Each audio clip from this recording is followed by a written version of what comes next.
Well, Kanye has been on one for a minute. Yeah. I'll be honest, like, I was a big Yeezy fan.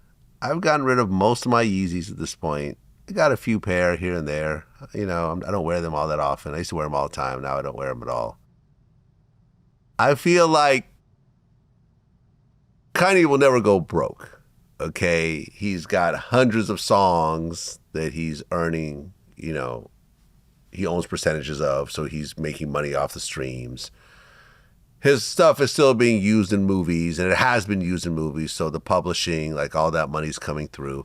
He can still do shows in lots of places around the world. He can still do like Asia, like China, Korea. People will still show up. He can still fill a stadium in certain places. But Kanye being at the top of his game, where his clothes are popping, his albums are highly anticipated, I just feel like those days are over. Yeah.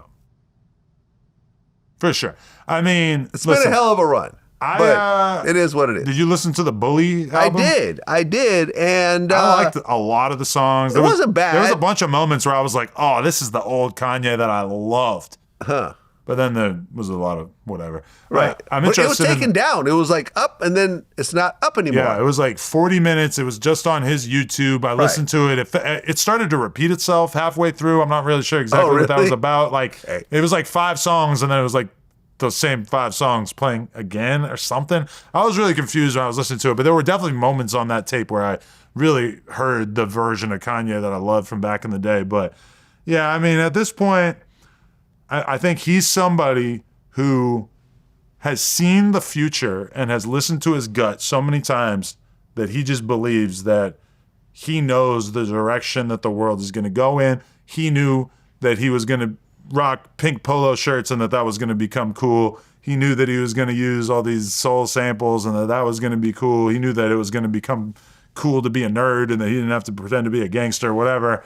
And I think that in his mind, when he says anti-Semitic things or when he says horrible things about Jay-Z's kids or whatever, that this is him being so conscious of what the culture is and what it's becoming that this stuff will be appreciated by some percentage of the people. And I think in a lot of these cases, he's just dead wrong. I don't think that I think he will continue to be the only one wearing Klan outfits, aside from actual Klan members.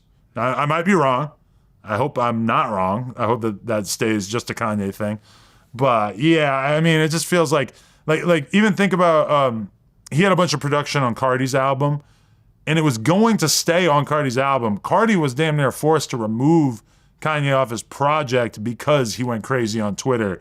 And it was basically voiced to Carti, I think, that if he put out this album with Kanye all over it, he was supposed to be on the album, quote unquote, as much as Kendrick. So Kendrick rapped on like 3 songs, I guess. Two songs. I think there was another song where he had some other words or something. But either way, Kanye, had that opportunity. He talks crazy on the internet, wiles out about the Jews and whatever, and then all of a sudden he's removed off the Carti album, and that's why he burnt the bridge with Carti. I saw that he blocked Academics the other day. Oh, they're not good anymore? I don't know if they already managed to fix the relationship, but like in the words of Wack told me, Axe got 6 months. He said, nobody stays cool with Kanye too long. So even Wack will be in his orbit. He'll get on the private jet. He'll hang out with him for a couple months, or not a couple months straight, but he's around him. And then at some point, you just kind of have to have the sense of when to back off and just let him be himself. Like Kanye rotates people. But then my man John Monopoly's been with him since the beginning.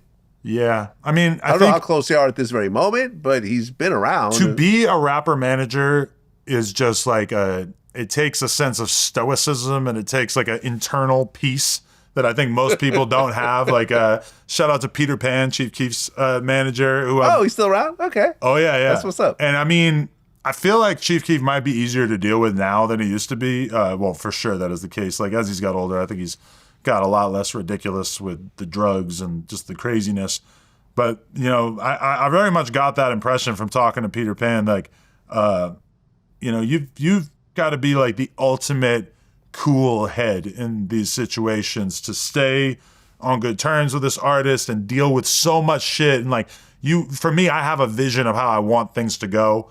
I have a business. I want it to go a certain way. I get annoyed by people who try to fuck that up and try to get in the way of whatever I'm trying to build. But I mean, if you're going to be the manager to somebody like Kanye or Chief Keef, you just really got to be along for the ride and constantly trying to steer the ship in the right direction while accepting that your client is probably going to be working against what you're trying to accomplish, at least some of the time.